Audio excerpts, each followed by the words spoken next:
Hope everybody's doing well this afternoon. My name is Joe Safdie, and I'm the Senior Associate Dean for Education here at Weill Cornell Medicine. And it's such an honor to welcome our class of 2029 for the MD students and their families. And let's start the ceremony by just first giving our class a round of applause.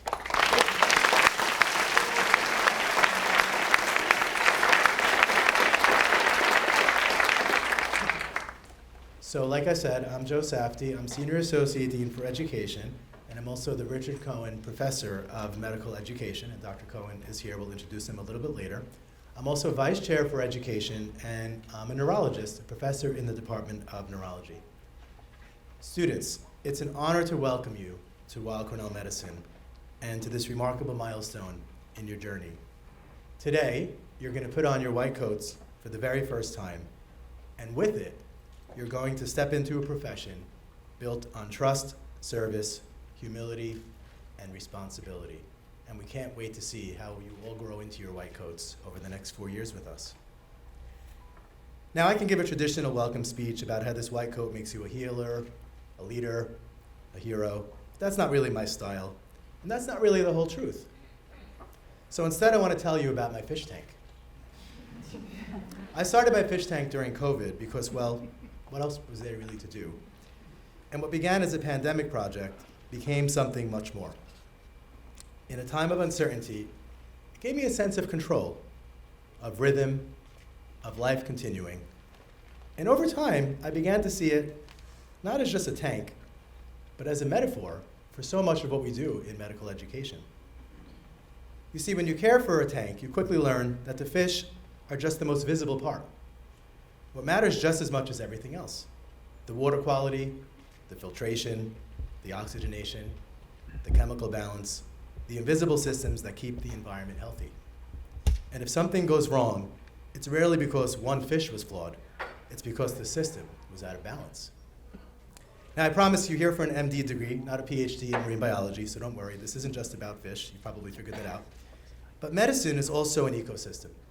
And starting today, you are stepping into it, into the water. A few years ago, one of our course directors shared with me a perspective piece in the New England Journal of Medicine called Into the Water. And it describes the jarring transition from the classroom to the hospital, the moment when medical students enter clinical care and become immersed in the constant hum of beeping monitors, overhead pages, and high-stakes decisions. At first, everything feels foreign, overwhelming, in fact. But eventually, like fish in a tank, we adapt. The noises fade, the discomfort dulls, we grow gills. And sometimes, if we're not paying attention, we forget we're in the water at all. But here's the risk. When that happens, we can lose ourselves. We begin to absorb not only the habits of medicine, but also its hidden curriculum, the unspoken signals about who matters, what success looks like, how to suppress emotion, how to fit in. And slowly, if we're not careful, we stop asking the most important question: who am I in all of this? Who do I want to become? This is why today matters. This is not just a ceremony about wearing the white coat. It's about embracing a professional identity, your identity. And that identity must be nurtured. It won't be built in a single moment or class or rotation. It grows slowly through reflection, feedback, relationships, and purpose. You are not here to become a version of someone else. You are here to become the best version of yourself as a physician.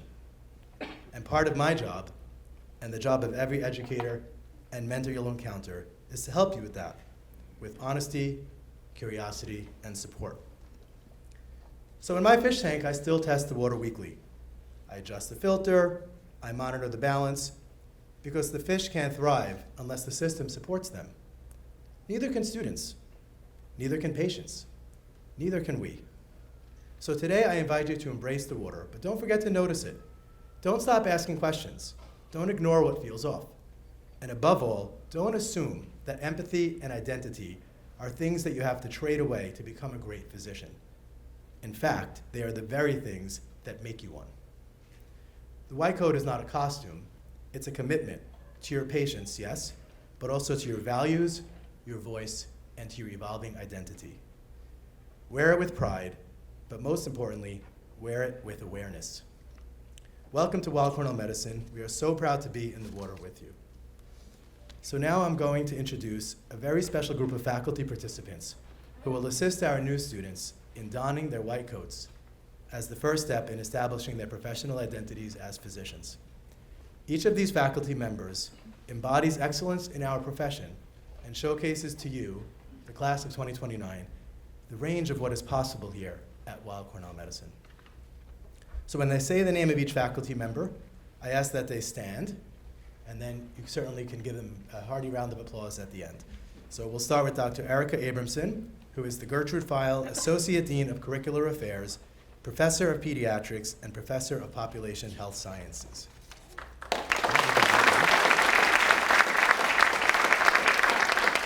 Dr. June Chan is Assistant Dean of Clinical Curriculum and Assistant Professor of Clinical Anesthesiology.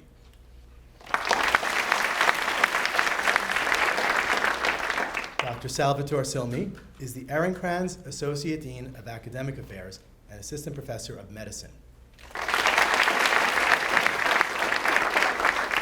Dr. Richard P. Cohen is an active Weill Cornell alumnus, class of 1975, and a clinical professor of medicine.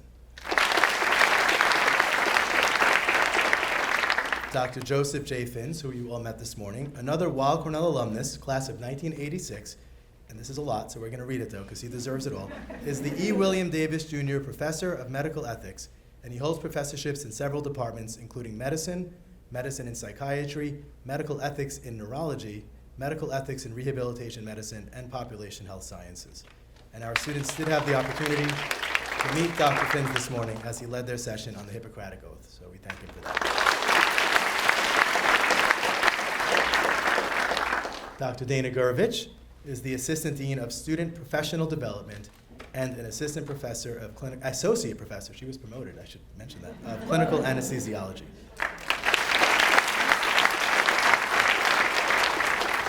Dr. Joy Howell is Assistant Dean of Academic Access and Student Success and a Professor of Clinical Pediatrics. Dr. Catherine Hsu is another Weill Cornell alumnus from both the class of 1994's MD program and the class of 1993's PhD program. Dr. Hsu is the director of the Tri-Institutional MD PhD program and Professor of Medicine. Dr. Janine Katzen is our Associate Dean for Admissions and an Associate Professor of Clinical Radiology. Dr. Keith Lascalia, who you all know by now very well, is Associate Dean for Student Affairs and Student Life and an Associate Professor of Clinical Medicine.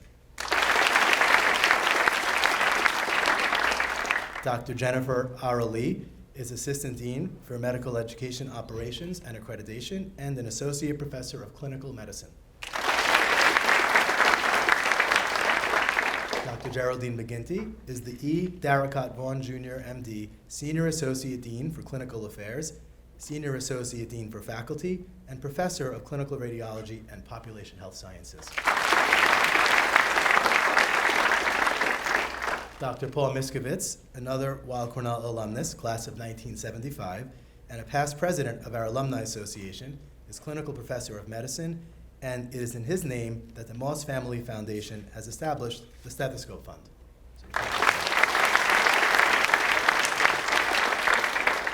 Dr. Anthony Rossi Jr., another Weill Cornell alumnus, class of 2008, he's a younger one, and current president of our Alumni Association and an assistant professor of dermatology.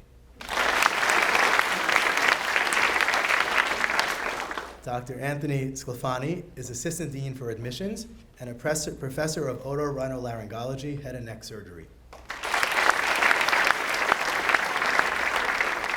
Dr. Kaushal Shah is assistant dean of academic advising, vice chair of education in the Department of Emergency Medicine, and a professor of clinical emergency medicine. And last but not least, Dr. Joshua Weaver is assistant dean of student well-being and engagement and an assistant professor of clinical neurology. Thank you once again to all of our faculty participants.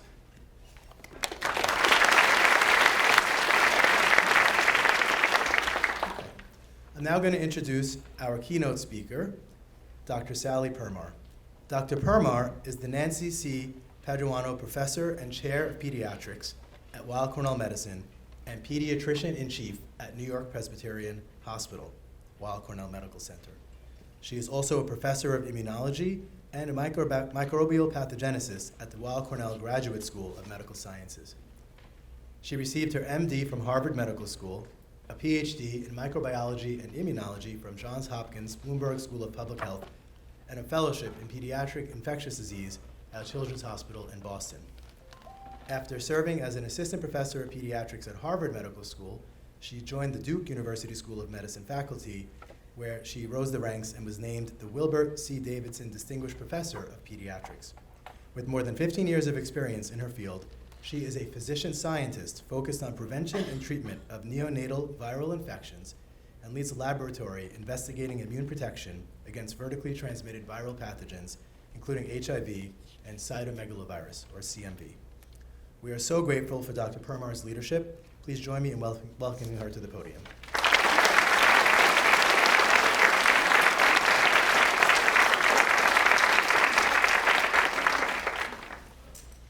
Thank you so much for that introduction.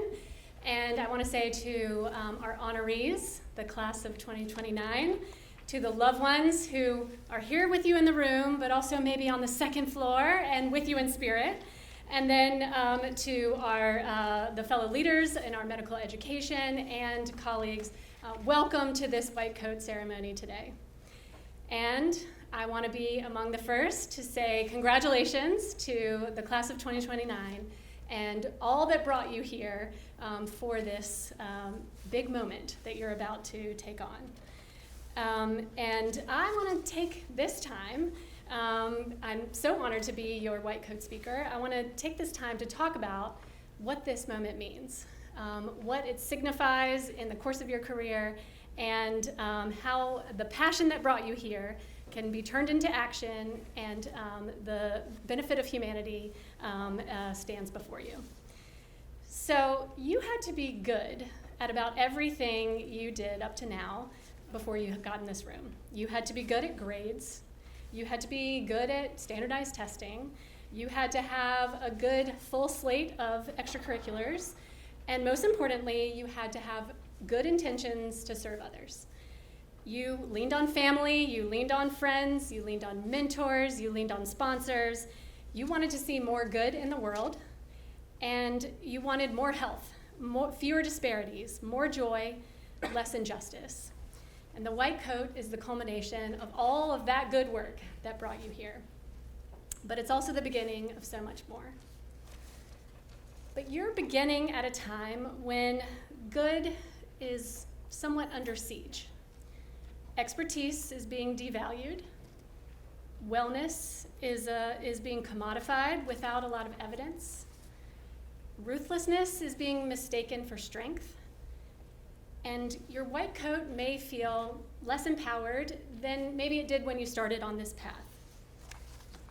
As a pediatric infectious disease doctor and vaccine researcher who once worked on research to help eliminate measles from the globe, it's been humbling and infuriating to see children in our country, where measles had been eliminated, be at risk again of that same disease.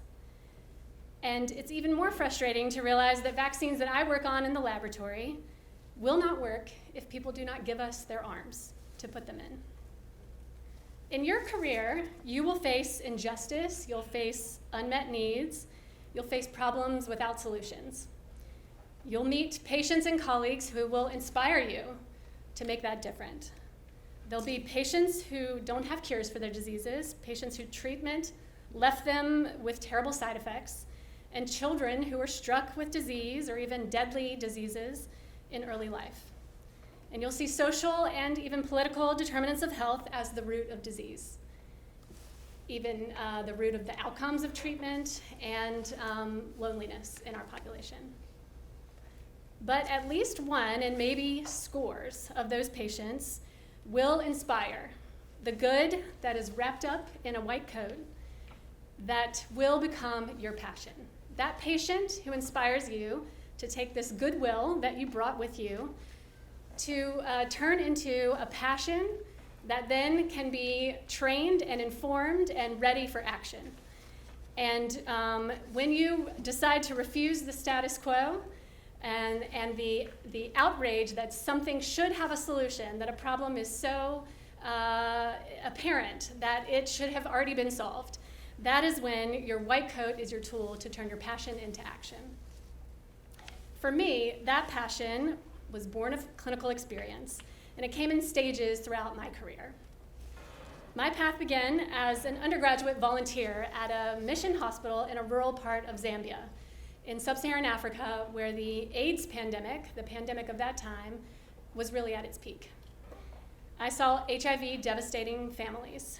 In the small village of Mwandi, the adult or the parent generation seemed to all be ill in the hospital with wasting syndromes, with opportunistic infections. The children were being cared for by their grandparents. But it was when I learned that babies were also dying of this small RNA virus that was causing this havoc in the population, that's when I became outraged. And I could not fathom that this small, only 10 genes of a virus could unleash that much destruction and death.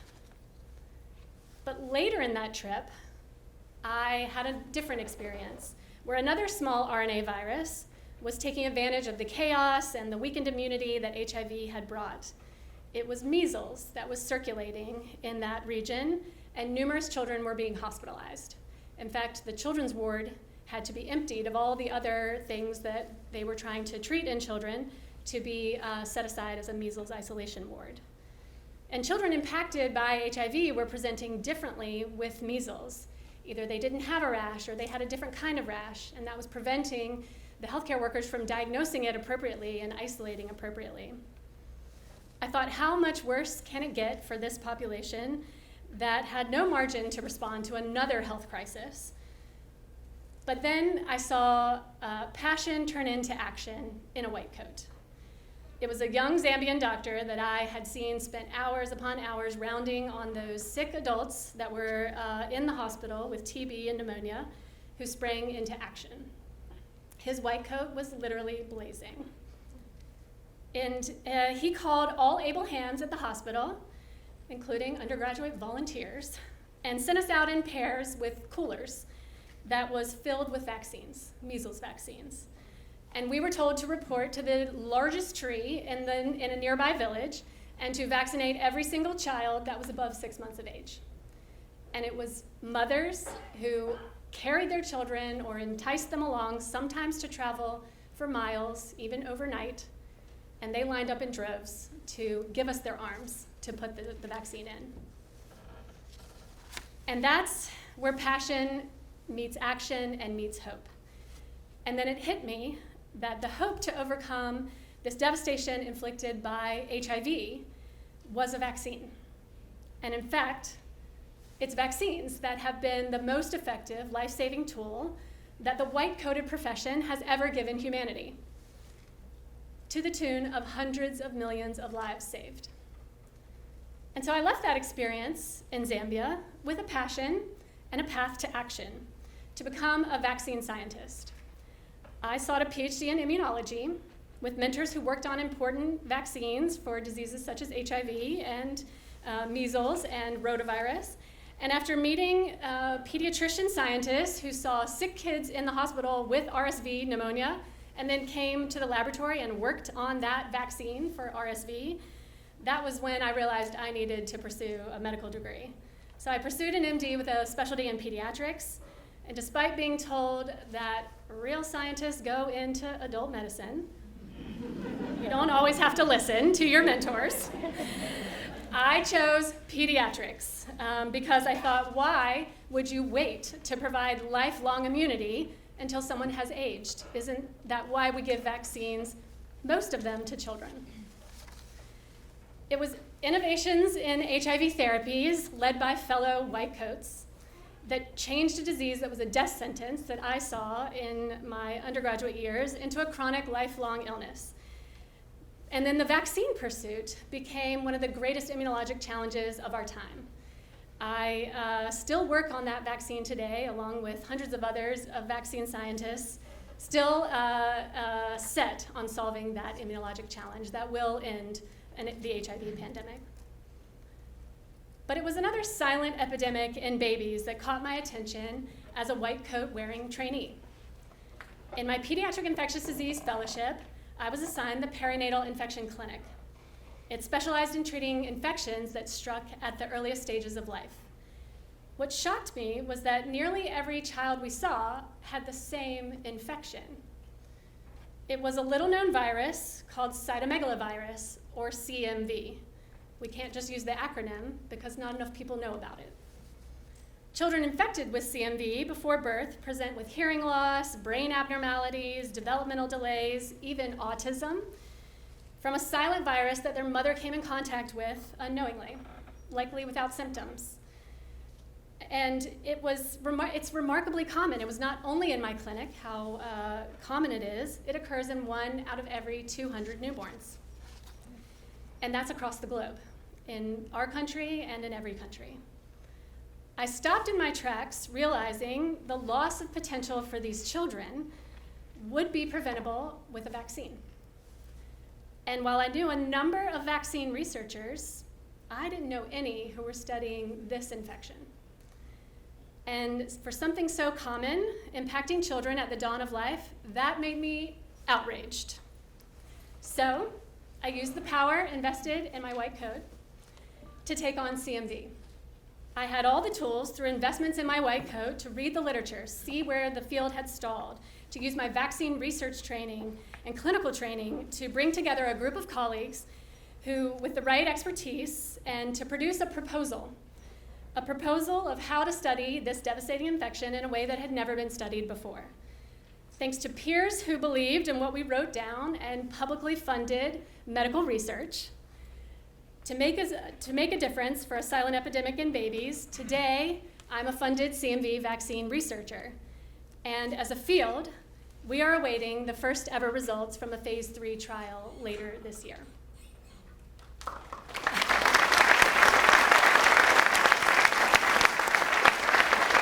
After 60 years of work on that vaccine, it does deserve applause. But a white coat-fueled passion has to be harnessed thoughtfully. Efforts to solve problems, even with the best of intentions, can go awry. And I heard earlier today you were talking about some of those issues that do come up for all of us through professionalism. And I can tell my own story on that. As an intern, I once left an overnight shift at the Children's Hospital ED, outraged, very frustrated by how complex and time-consuming it was for me to gather all the supplies I needed to serve one brave adolescent patient who came by herself to ask for our help in evaluating whether she had a sexually transmitted disease. My outrage over this systems issue of how long it took to deliver the care and how a patient experience was what I saw as poor for this child, I wrote a strongly worded email to all staff in the emergency room and sent it at 3 in the morning. That left me a lesson in diplomacy and email etiquette from my program director the next morning. So I didn't have any benefit for that patient, other adolescent patients, or myself with that effort. But my quest to improve adolescent care in our children's ED did not end with that email fiasco. I did one of the most powerful things a white coat can do. I formed a committee. A committee of like-minded individuals. We identified supplies needed for a pelvic cart that we had seen work very well in other settings, shared it with the ED operations, surveyed residents on its use. My passion turned into action actually earned me the residency nickname, Sally Pelvic Cart Permar. My OBGYN colleagues should be happy. But I'll never forget the day that someone texted me a photo of a fully stocked pelvic cart in our Children's Hospital ED. That day, it was evidence of the power of the white coat turned passion into action. As fellow Cornellian Ruth Bader Ginsburg once said, "Fight for the things you care about, but doing it in a way that leads others to join you. So most importantly, the secret to you and your white coat enacting the most good is to be well. The coat draws strength from your network of other also wearing white coats, but also others in other types of coats. Find the moments to celebrate, the balance, to the time you're putting into doing all the good for others, to put into the good of yourself. And you have to be well in order to do good. Your patients, communities, and society will benefit from that. The true power of the white coat is when you use all the wisdom from your patients, your pursuit of better lives of others, the brilliance of your colleagues, to morph that white coat into a white-coated crusader of multidisciplinary viewpoints that will solve big problems in humanity. A little-known virus that I study, now you all know, CMV, stands for cytomegalovirus. It has quietly damaged children's health and potential for decades, yet we still have no vaccine or treatment and very little public awareness. In my white coat days, I learned that solving problems like CMV requires not just cutting-edge research, but policies that build awareness and political will. We can't just let the white coats do the talking for us. We have to use our outside voices and champion change. This summer, I joined families affected by CMV on Capitol Hill. We met with members of Congress to advocate for publicly funded medical research, Medicaid, which is children's health care, and for giving children a voice in policy. Through the National CMV Foundation, I worked with other white coat champions to build a coalition for change. And as a patient-provider coalition, we took the ultimate step for a little-known disease. We wrote a bill. We wrote a federal bill that would fund CMV testing for newborns, vaccine research, and an awareness campaign. One of the few bipartisan bills that was introduced on Congress last year was a bill to stop CMV. The power of the white coat has carried my passion from the clinic to the laboratory to Capitol Hill, and this is what yours will also do. So that white coat that you're about to wear is your canvas. Let it reflect your story, your passion that turned into action, and all the good that benefited humanity from that. Wear it well, protect your well-being, and never forget the power that you hold to shape lives far beyond the clinic. Congratulations.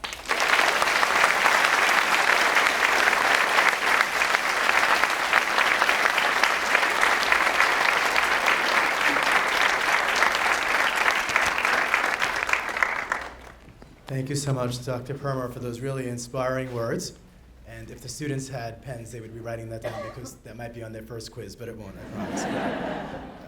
That's pharmacology.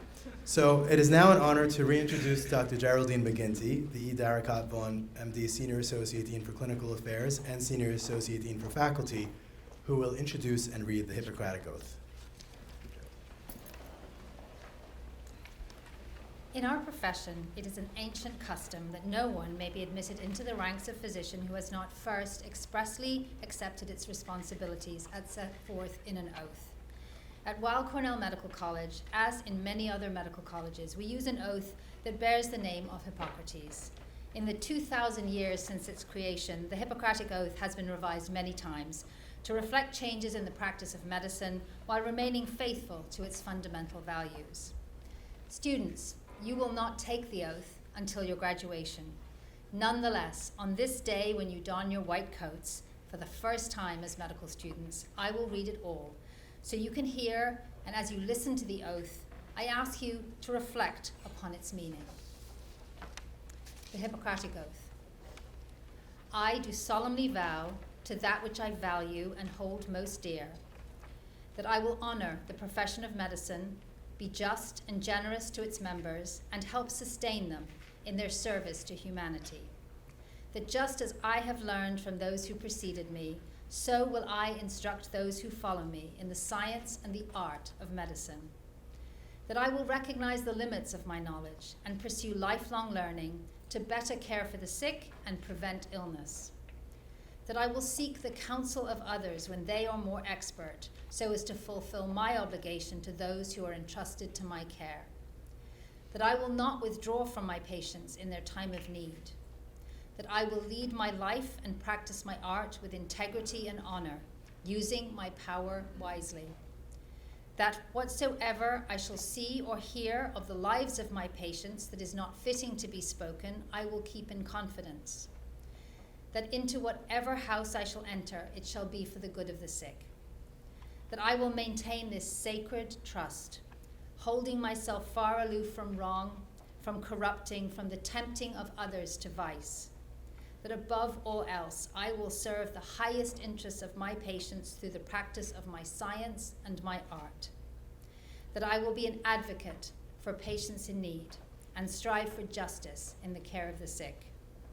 I now turn to my calling, promising to preserve its finest traditions with the reward of a long experience in the joy of healing. I make this vow freely and upon my honor.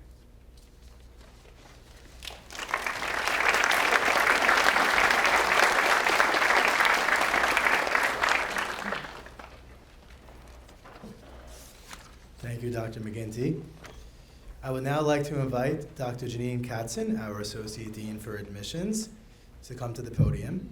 After sharing a few details about the class of 2029, and she has some good ones, I saw the script. Okay. Dr. Katzen will be joined by Dr. Anthony Sclafani, our Assistant Dean for Admissions.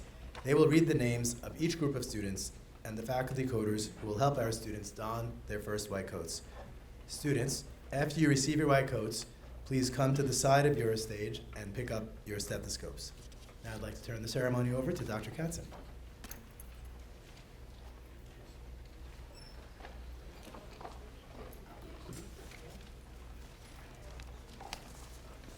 Hi everyone. I'm so excited to see you here today. Our office in admissions is in Olin Hall, and I had the privilege of watching many of you walk out with your family members and seeing the excitement in all of your faces. Huge congratulations to you and also to your family and loved ones who might even be just a tinge more excited than you are today. Weill Cornell Medical College takes great pleasure in presenting the class of 2029. This remarkable group brings an extraordinary breadth of backgrounds, interests, accomplishments, experiences, and talents. Qualities that will enable them to, as those before them, to meaningfully contribute to the richness that defines Weill Cornell Medical College and the communities that we serve. The members of this class hail from 23 US states, with 18% being first-generation college graduates.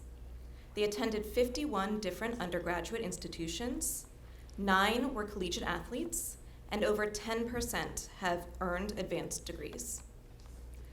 The group has strong global connections. Students were born in 11 countries, and 37% are bilingual or multilingual.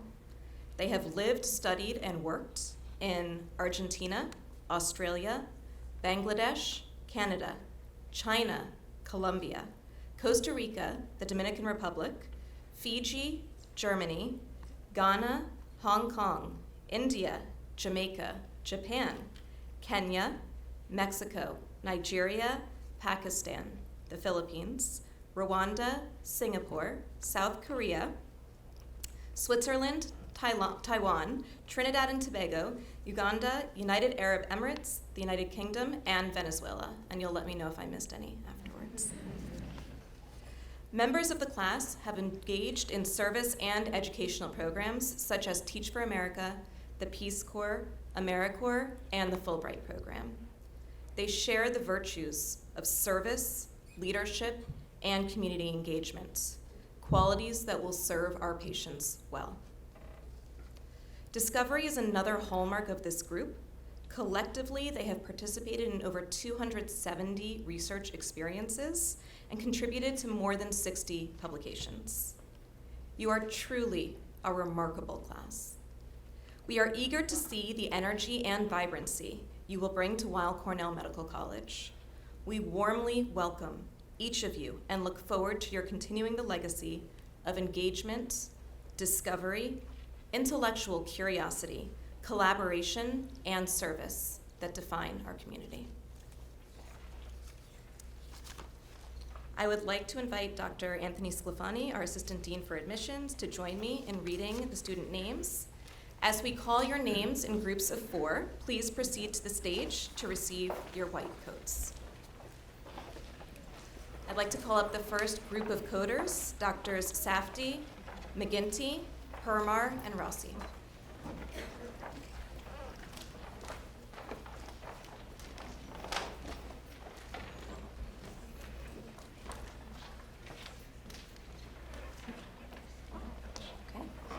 Fatina Albiz,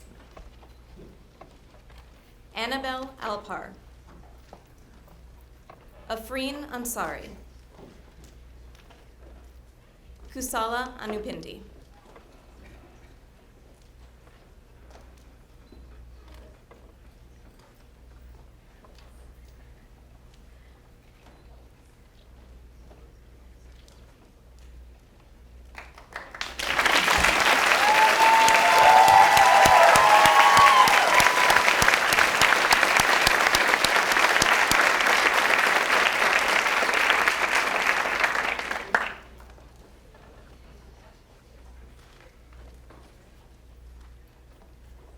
Anish Sanjay Atherday, Alexandra Claire Baker, Daniel Jeremy Batensky, Austin Birmingham.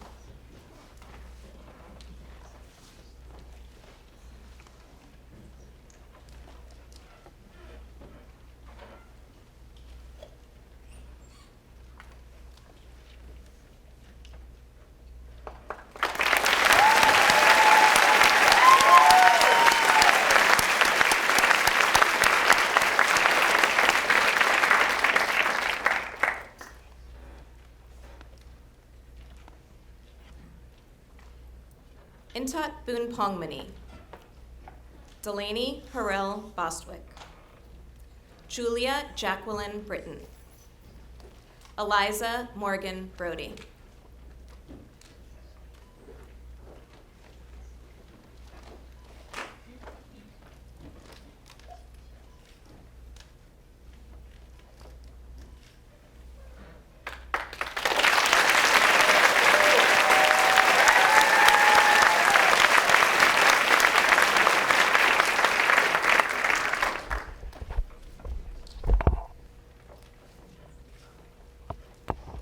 Stephanie Budhan, Austin Kainoa Carpenter, Nishant Chadha, Andrew Chang.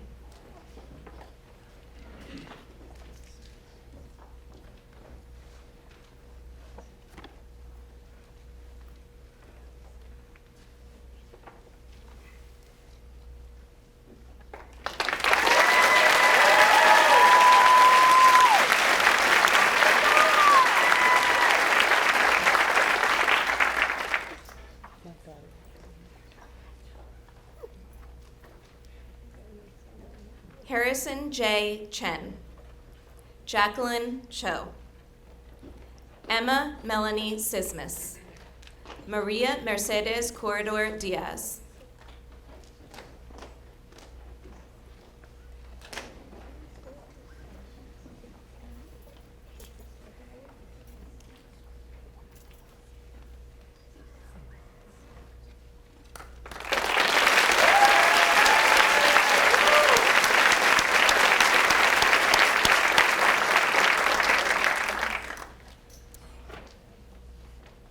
Thank you, coders. I will now call the next group. Drs. Cohen, Finns, Miskovitz, and Howell.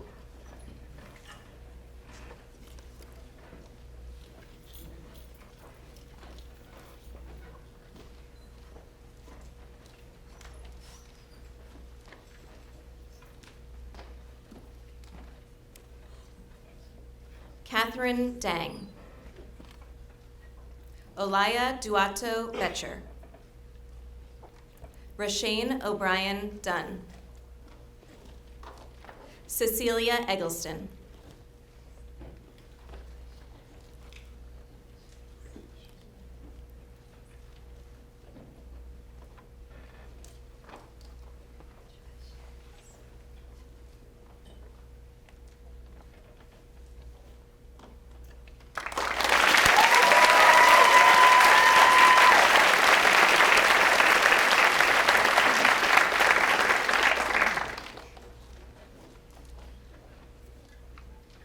Abdullah El Kadrawi, Isabel Eshragwi,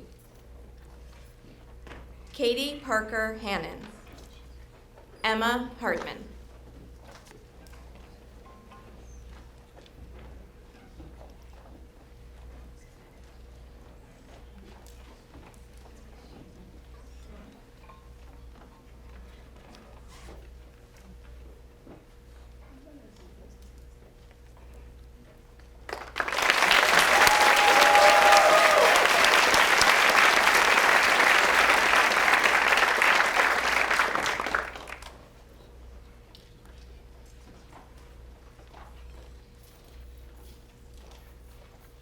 Amrith Hingorani, Grady Hoffman, Yuju Wang, Chingyuan Anna Jia,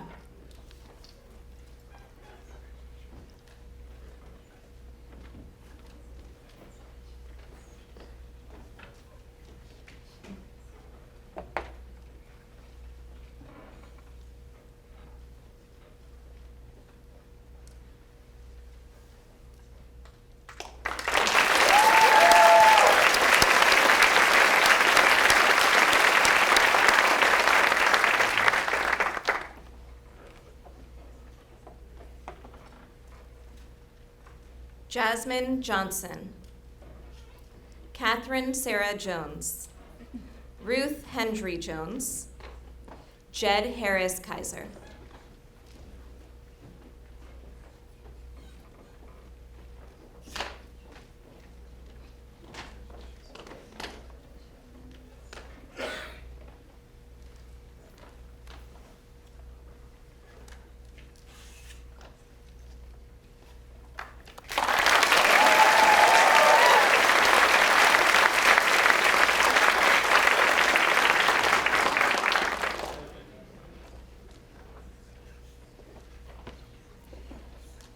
Aiden Kelligan, Edward S. Kim, Mia Kim, Ryan Sunghoon Kwan,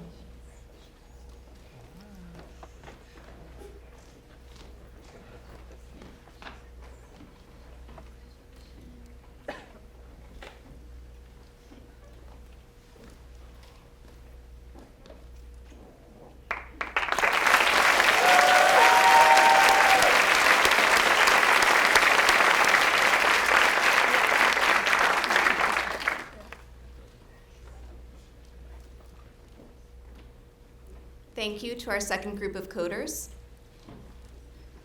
I will now call up Drs. Abramson, Silmi, Chan, and Shu.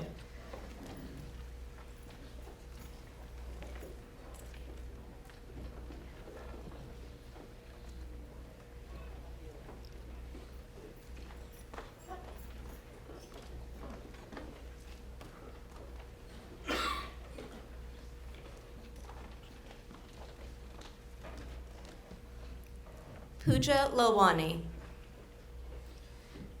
Christopher James Landry, Shulamite Lim, Ka Lin,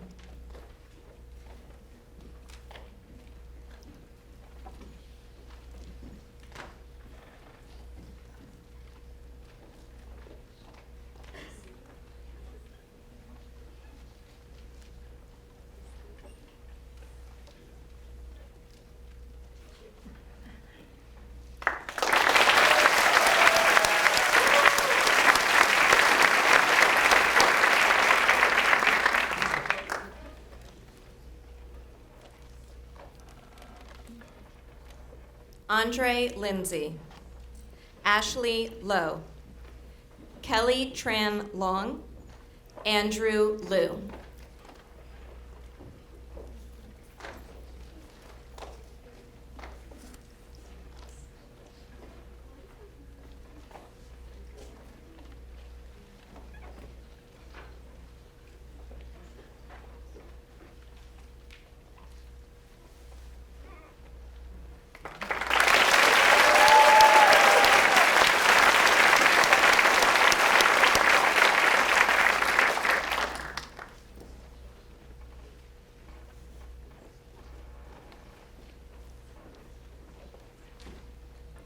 Kate Liu. Kayla Victoria Lucas. Ame Male. Shayna Millette.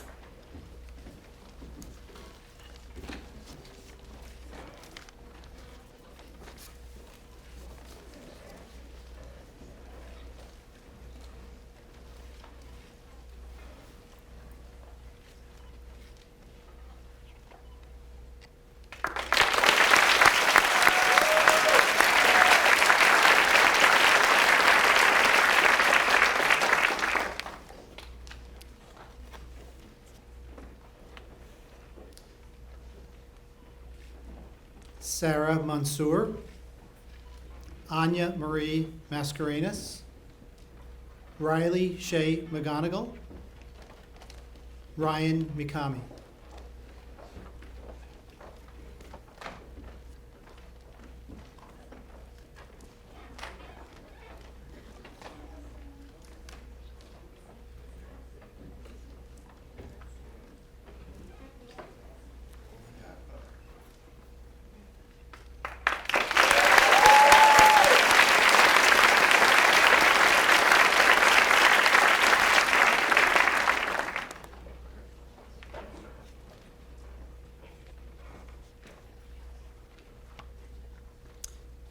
Emma Hockman Mitnick, Abukar Muhammad, Menaka Narayanan, Theodore Nelson.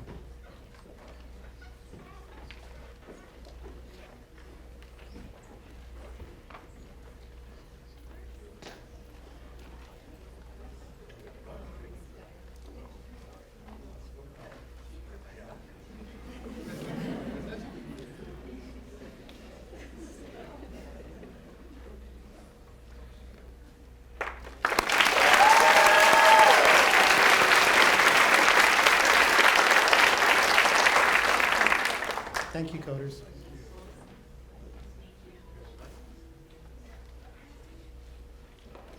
Thank you. Thank you, coders. Call the next group, Dr. Lascalia, Dr. Lee, Dr. Shah, and Dr. Weaver.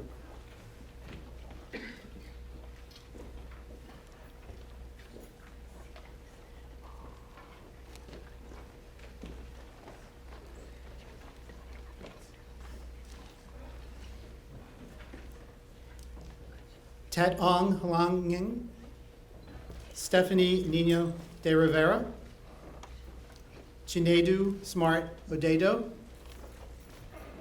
Destiny Okoro.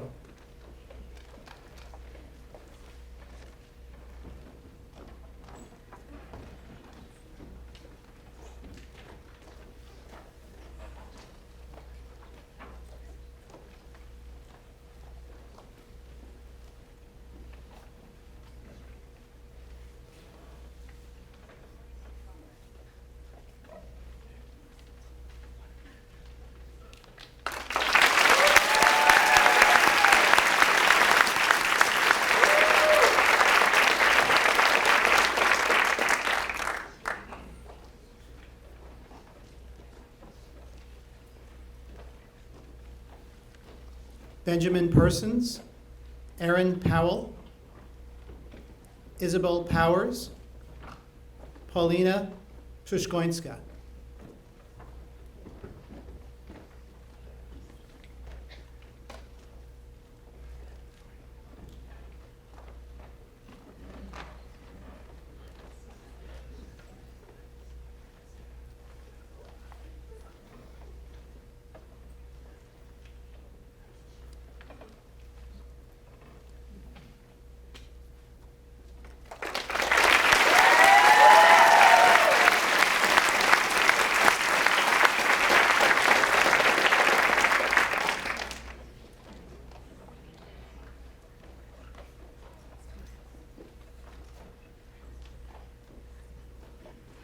Yusuf Salman Rashid, Brandon Regalado, Mariko Ronan, Brendan Thomas Roth.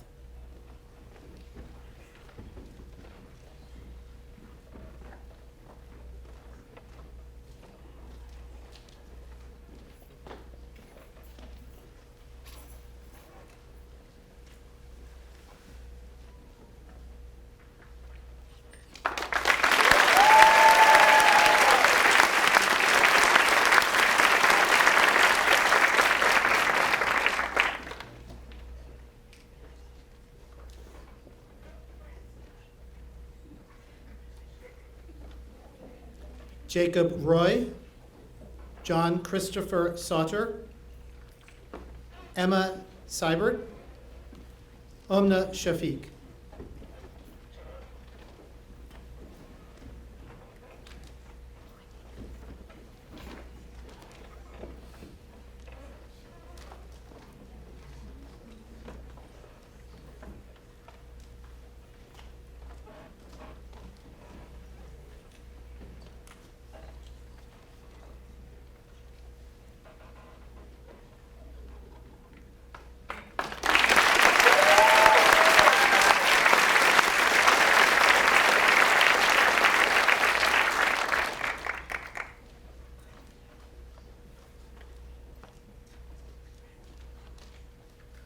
Mark William Schilling, Akalpit Shukla,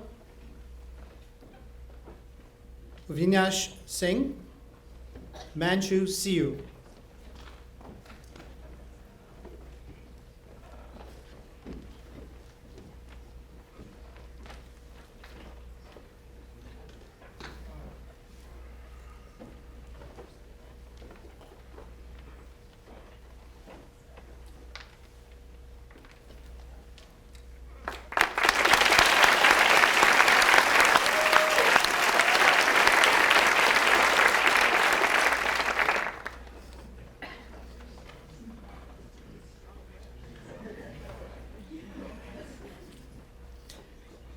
Caitlin Elliott Smolins, Ann Mackenzie Stevens, Hannah Swim, Walter Leonard Taylor IV.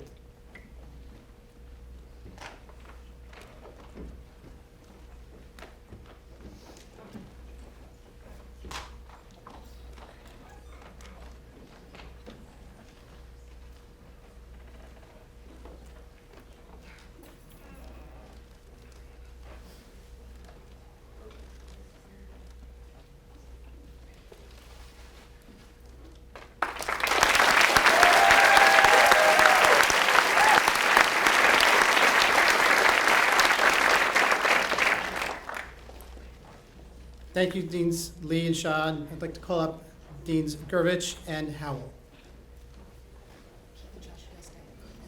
You stay. No. Keith stays.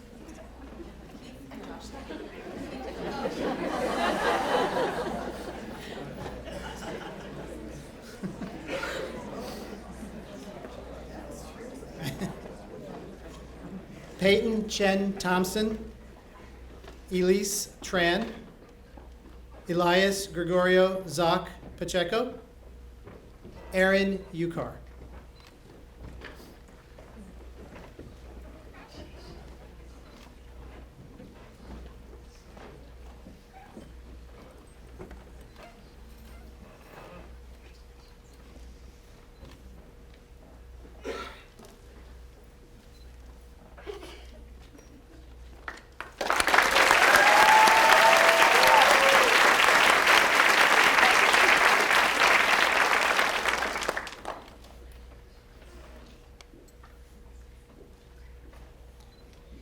Maisha Udine, Alicia Rose Ugenti, Isosa Uwaifo, Sunjana Shukri Venkitu.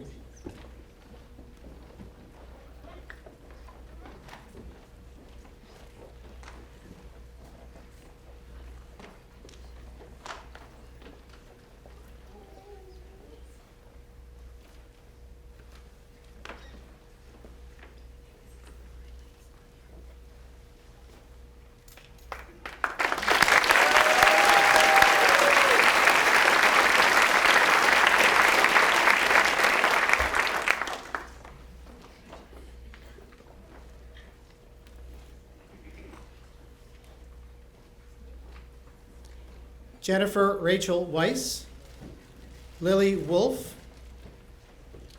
Grace Dianya Xiang, Emily Shing.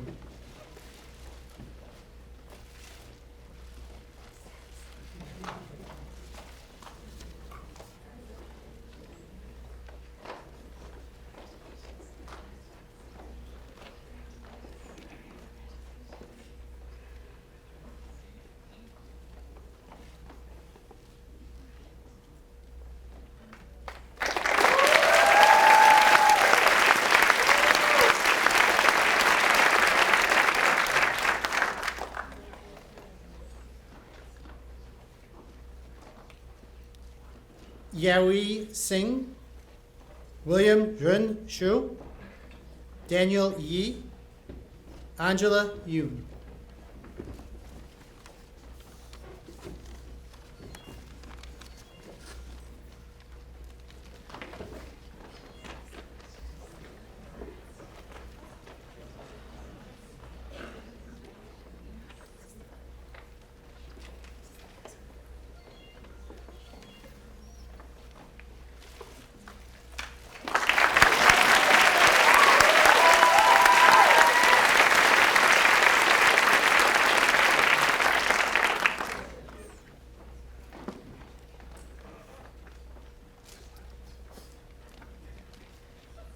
Madeline Victoria Young, Mazal Natalie Zebek, Kenya Zepeda Carrillo, Ashley Zhu, Sophia Zhuang.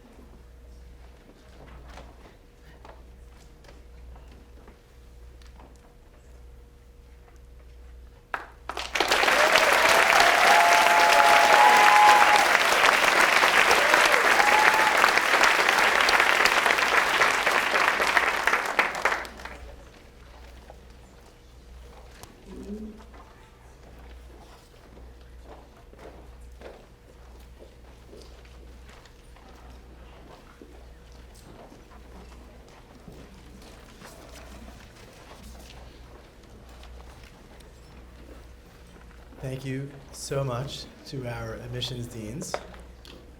That was really so inspiring. I've come to the ceremony for many years, but it always feels like the first time. It's always such a really wonderful thing to see. So as we conclude today's ceremony, I would like to share just a few final words. First of all, thank you again to our faculty for serving as coders for this event, and to our inspirational white coat speaker, Dr. Sally Permar. Students, I can assure you,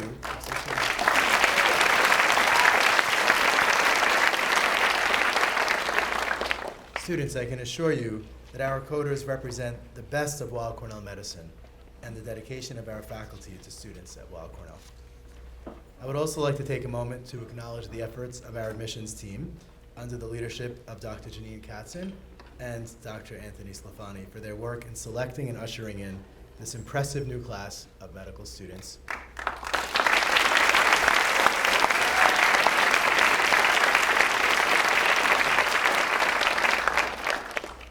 Thank you, of course, to our staff in education events, medical education, and external affairs. And a special thank you to Tasha Ramsey from the Griffiths Faculty Club for your efforts in making the White Coat ceremony such a wonderful occasion.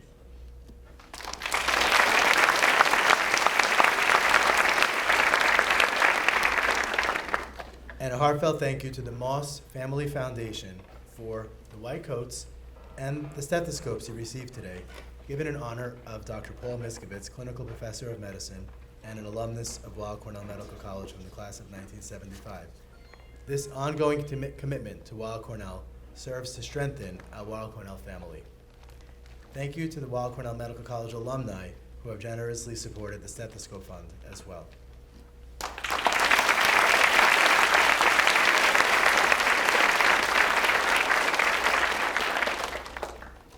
Now, you might be surprised to know this, but when you received your stethoscopes today, you may have noticed you also received a note. And that note is from a Weill Cornell Medicine alumnus who sends their very best wishes to you on this milestone occasion. We hope you will be in touch with your alumni sponsor. We know they would love to hear from you.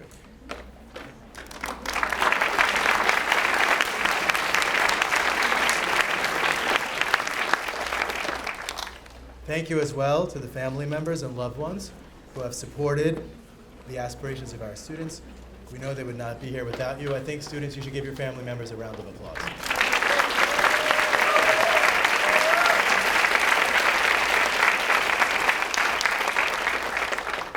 And finally, our special guests today. One more welcome to our students, class of 2029, You are a special addition to the Weill Cornell Medical College family, and please join me in one final round of applause for our new students.